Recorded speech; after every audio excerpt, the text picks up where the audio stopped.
of the phrases I find myself saying to myself often, as well as to other people, is you haven't earned the right to whatever, believe that, conclude that, make that assumption, form that view, etc. Which, listen, I get it. As I say that, I'm fully aware that it sounds confrontational, it sounds aggressive, it can put people on the defensive. So saying it in isolation, I'm aware of all those things. What I try and do often, and I've talked about this in the past, is try and kind of Richard Feynman it, is how I say it. Like approach it with that empathy and humility to say like, hey, I'm just saying this because I don't think that you've earned the right. I'm not trying to insult you. I'm not trying to be condescending. Often I haven't earned the right? So, there's a lot of caveating to that, which I won't focus on as much in this video. It's more the concept itself.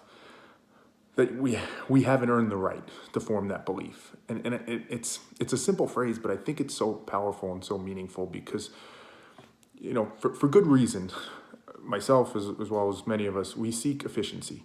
We seek the most efficient path to whatever it is we're trying to get to, right? Efficiency to me, there's a component of speed, but there's also a component of accuracy. So we want to move as fast as we can with minimal friction, getting to the most accurate place we can or get to the objective we want, right? That's what we want to do. It is a good, noble thing to strive for, but we have to be honest with ourselves what that exactly means and what it implies for our thinking. Because too often we don't seek efficiency, we seek shortcuts, right? It's close enough. We take 95% certainty and say, well, that's 100%, right? It's close enough to 100, so I can jump to that.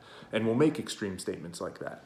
It ties to the simplicity and truth, right? Never sacrifice truth for simplicity. It's very much in that vein, which is what we often do.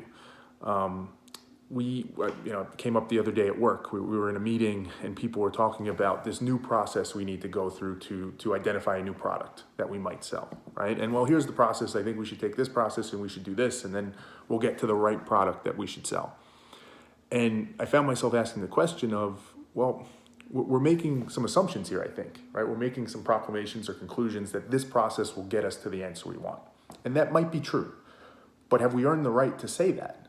And we did this process 2 years ago, right? We went through something similar where we said, hey, we need to look at our products and see if we need new products, whatever it might be. And we did a process, right? We did something that led to an output. What we're doing now is 2 years later is we're saying we need to do that again. Seemingly we didn't get it right? Maybe, right? Maybe we didn't get it right. Maybe dynamics have changed. Maybe the market's changed, whatever it might be. But let's be clear on that. Because if the reason we're doing this again is because we didn't get it right last time, or there's some component of that, we have no right. We have not earned the right to say this process will fix it unless we are super clear and honest about what did not go right in the last process. We thought when we ran that last process that we did it right. We thought, hey, this is great. We all came out of a meeting. We said we have our new products. This is all going to be fantastic. But clearly it wasn't. So I get it. It's uncomfortable. It may even seem inconvenient. We may feel like, we're close enough. We know what mistakes we made. We have it figured out, right? We want to take that shortcut in the name of efficiency.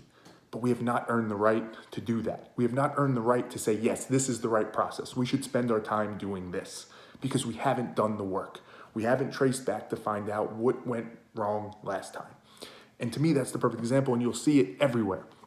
You'll see it in conversations. You'll see it in all different settings. My wife said something to me the other day where she said, well, I really think that, and I forget even what the topic was, but she had some belief. I really believe that this is true. I really believe this person is doing it for this reason. And I said again, you may be right, but I don't think you've earned the right to say that with any certainty, right? It's a hypothesis at this point. If you can't support it and back it up, it's not. So let's just be honest about that. It doesn't mean I'm dismissing your belief. It doesn't mean I'm mad about it. It doesn't mean, we should throw it out. It just means let's be honest about what it is. It's a hypothesis at this point. It's maybe an educated guess. We haven't earned the right to say anything beyond that. You have to do the work first. You have to earn it, which is a principle we know in life. You have to earn things if you want them. And sure, we should be as efficient as possible. We shouldn't waste time. We shouldn't overanalyze. We shouldn't do any of that. But don't go from one extreme to the other. Don't go from saying, well, I'm going to analyze everything to saying, I'll just take a shortcut and I'll get there. It's close enough. It's not. You have to earn the right to believe these things, to say you have certainty, to form these conclusions. not because in principle it's just the right thing to do. It's going to get you to your objective in a much more effective, much more efficient way.